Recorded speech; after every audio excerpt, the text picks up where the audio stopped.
Welcome to The Randy Report. I'm Randy Slavacek, your host. I'm also the writer and editor of therandyreport.com, where you can find me every single day on the internet reporting on the daily news cycle in terms of politics, pop culture, and entertainment news of interest to the LGBTQ community.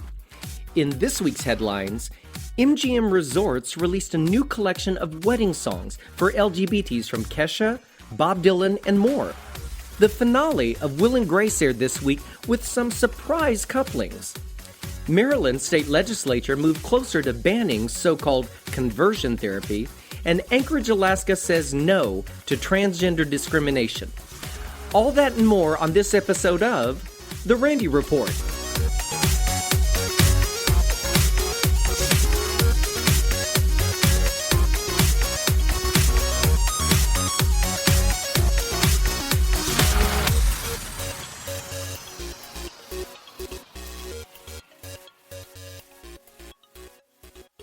We're celebrating a victory this week in Anchorage, Alaska, the state's most populous city, where voters soundly rejected Proposition 1, a dangerous ballot measure that would have eliminated existing municipal non-discrimination protections for transgender people.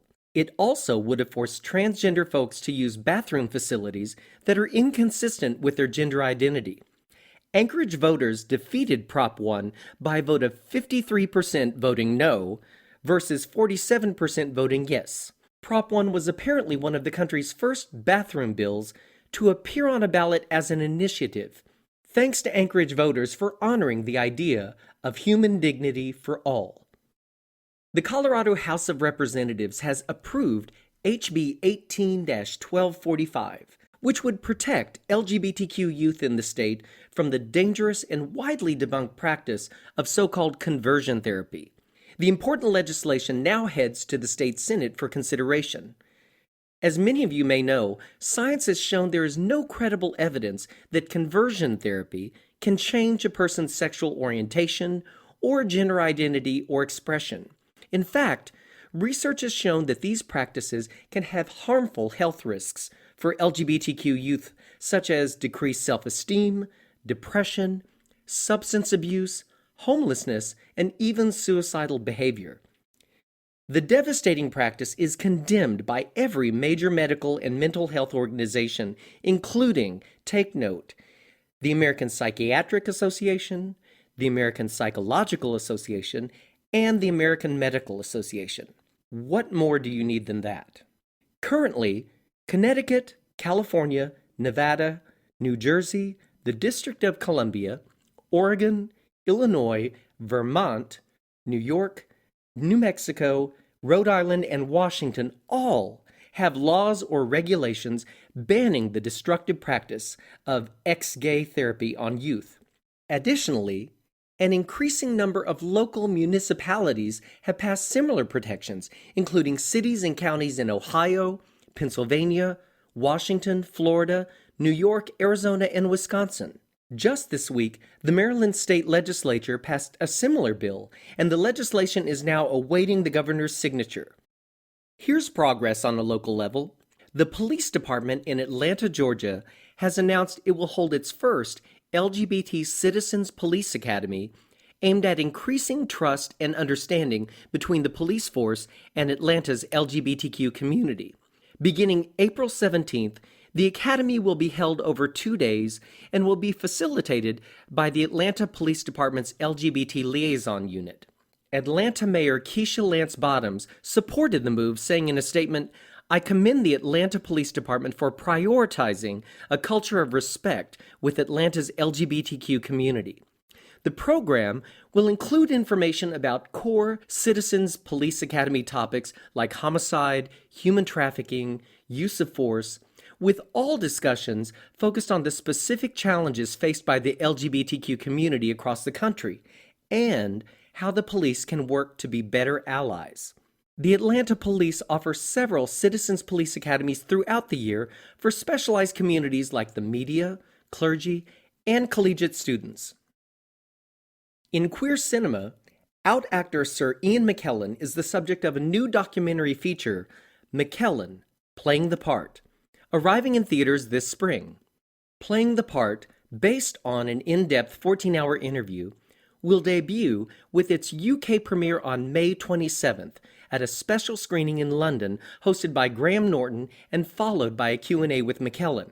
According to an official synopsis, playing the part, quote, features unprecedented access to private photo albums, a wealth of never-before-seen archive material, including diaries written when he was 12 years old, and unseen behind-the-scenes of theater shows and films alongside his personal thoughts on a life long lived. In the trailer for the film, McKellen says, "My professional life is devoted to strangers. Stories bring human beings together." Perhaps best known as Gandalf in the Lord of the Rings films and as Magneto in the X-Men franchise, the 78-year-old has been a loud and proud LGBTQ activist for decades and has been an integral part of advancing LGBT rights in the UK and abroad. McKellen famously came out at the age of 48 during a BBC radio interview in 1988 to criticize Section 28, a British law prohibiting the promotion of homosexuality. Section 28 was eventually repealed in 2000. Earlier this year, McKellen tweeted, "I've never met a gay person who regretted coming out, including myself. Life at last begins to make sense when you are open and honest." Not to be missed, make sure you check out McKellenFilm.com for more information about playing the part. In the dark, disturbing musical short film for the new song Brown Rice by Brooklyn-based singer-songwriter Natty Vogel, Matthew Wilkes portrays Brady, a handsome, fit, Instagram-famous, and name-in-the-local gay scene guy who finds he's completely empty inside, trading his image for money and body for drugs to cope. You'll recall Wilkes from his new web series, The Matt and Dan Show, which I've recently featured on therandyreport.com, or from his now famous slopeside kiss with boyfriend Gus Kenworthy at the Winter Olympics. Brown Rice is from Vogel's 6-track EP Serving Body, released this past January, which explores the topic of body image. Vogel recently told Billboard, "Each song on my record is about the ways we value or don't value bodies, our own and others." He also said the lyrics in Brown Rice were inspired by an article about Ryan Reynolds. The lines, "I eat only brown rice, just not after 8 p.m., are almost a direct quote from the Deadpool star whose training for a movie allowed eating complex carbohydrates, but only before early evening. The video brings mental health, sexual health, toxic masculinity, and critique of vain social media culture to the forefront of the national conversation. What goes on behind the scenes of those beautiful people who seem to have it all? I know the stories in films can sometimes seem like just movie land, but without judgment, I can say I knew guys just like this back in the 90s and 2000s when I was living in New York City. Men who were the it guys of the minute at the gym, on Broadway, or the clubs, who placed body image and appearance above just about everything. Many of those guys would party on all through the night and then spend the next day recovering, just in time to make it to their theaters or their jobs. While I dabbled in the club scene, going out with groups of friends at the time, I never really got heavily into the scene, in great part because I couldn't afford to go out all the time. Plus, the pressure to keep up with those on the 10 list was a lot. While today, I can look at myself at the time and think, hey, I didn't look that bad.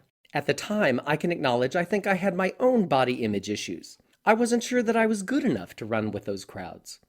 Seriously, folks, the stuff we put ourselves through when we're young and gay. Now, with the advent of Instagram celebrities and OnlyFans sites, where fitness guys or porn stars can make money directly from fans paying $10 to $15 a month for exclusive material, I think the pressure to live up to unbelievable standards has reached a new height. And to do this, these folks have to keep up the image, the fitness, the sexy, the perfection. Now, to be clear, I don't think it's all doom and gloom behind the scenes of the Insta-famous. Kudos to director Eamon Foley for capturing Brady's personal discontent without going over the top into unbridled despair. I don't think that's the situation. But the juxtaposition of Vogel's pensive song set against the backdrop of Brady's melancholy is a somber but striking metaphor. You can check out Brown Rice on therandyreport.com and explore more of Natty Vogel's music on Spotify or his official website at nattyvogel.com. Also in LGBTQ music, because Las Vegas is the wedding capital of the world, MGM Resorts has produced a new EP of reimagined pop hits with a same-sex twist from international recording artists including Bob Dylan, Kesha, St. Vincent, Valerie June, and more.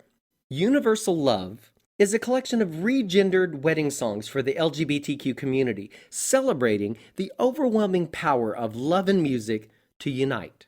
The album includes songs from some of the music industry's biggest artists, with gender-flipped lyrics making them perfect for same-sex nuptials. Bob Dylan, one of the most influential and successful recording artists in American history, is among the artists who participated in the project. Dylan re-recorded She's Funny That Way as He's Funny That Way. My favorite track would have to be from Benjamin Gibbard of Death Cab for Cutie, who delivers a terrific cover of the Beatles classic And I Love Him. But the full EP is terrific. It's important to note that more than a decade before same-sex marriage was legalized, same-sex commitment ceremonies were performed at chapels at MGM Resorts properties. They're an ally, folks. In 2004, MGM Resorts became the first company in the gaming and hospitality industry to offer same-sex health benefits to its employees. And MGM was a founding partner of the Las Vegas chapter of the Human Rights Campaign in 2004. They were also named one of the best places to work for LGBT equality for 5 years in a row by the HRC, earning a perfect score for its LGBT employees' policies and benefits. So yeah, this is a company we want to support and thank for all they do for the LGBTQ community. The 6-track Universal Love is now available on iTunes and all streaming platforms.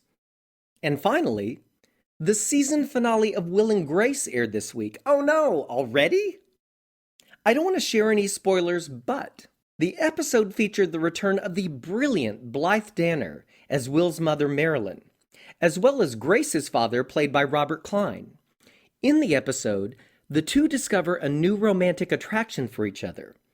Could Will and Grace find themselves to be stepbrother and sister? Jack found himself on the rebound after his newly out cub of a cop boyfriend decided to break up so he can experience life as an out and proud gay man. The rebound led to a new liaison in Ibiza with a sexy flight attendant. And Karen resumed her affair with Alec Baldwin's character Malcolm. The one common thread for the episode is all three couples find they don't want to end up like Will and Grace, alone and still living with one another later on in life. So head over to Hulu or your own DVR to see how this all plays out. The new season begins in September on NBC. And that brings me to the end of this episode of The Randy Report. If you enjoy catching up on the week's LGBTQ headlines with this 15-20 minute news magazine, I'd appreciate it if you would share The Randy Report with your friends. I like to think of this podcast as the 60 minutes of gay news, only shorter. And remember, you can find me every single day on the internet at therandyreport.com, where I report on the daily news cycle regarding politics, pop culture, and entertainment news of interest to the LGBTQ community. Thanks for listening, folks. See you next time.